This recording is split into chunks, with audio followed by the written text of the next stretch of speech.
Mistakes అవుతూనే ఉంటాయి. ఎవరు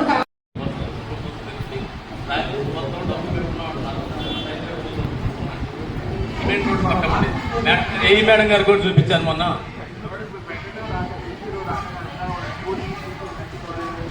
ఎక్కడ రిక్వైర్మెంట్ ఉంటే ఎమర్జెన్సీ ఎక్కడ ఉంటే అక్కడ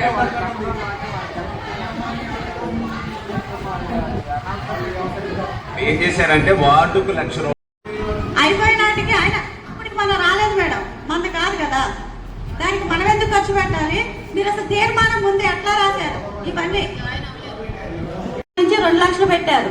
మీరు ఒకే వార్డు కట్టి ఇవ్వకుండా వార్డుకి 5 లక్షలు పెట్టినట్టయితే అన్ని చోట్ల ఉంది. మీరు తిరగలేదు, మీకు తెలియదు. మీరు మమ్మల్ని అడగాల్సింది అదే. నాకు 5 లక్షలు ఇస్తే లిటిల్ ఫ్లవర్ స్కూల్ ముందు అధ్వానం ఉంది, మేడానికి తెలుసు. అక్కడ అంగన్వాడీ స్కూల్ చిన్న పిల్లలు 5 లక్షలతో అయిపోతా కాలువ స్కూల్ లిటిల్ ఫ్లవర్ స్కూల్ ముందు. మరి మీరు తిరగకుండా 1 వార్డు 2 వార్డులు తిరిగి డబ్బులు వాళ్ళకి పెట్టేస్తే మిగతా వార్డులు ఏంటి? ఇప్పుడు అదే 2 లక్షలు పెట్టారు కదా, ఇంకొక 2 లక్షలు ఇస్తే యువతలు ఇంకో మొక్క అయిపోద్ది. చంద్రకళ మేడం గారికి స్వరూపారాణి గారికి అది తెలియదు. అది అయిపోయింది మేడం, అది ఉంది కదా, ఆల్రెడీ పెట్టేస్తున్నాం కదా, దానికి సపరేట్గా తీర్మానం ఉంది. ఓకే మేడం, మనం డెవలప్ చేసుకోవడానికి ఏదైనా చేయొచ్చు మేడం, మన చేతుల్లో ఉంది. ఈ చట్టం అంతా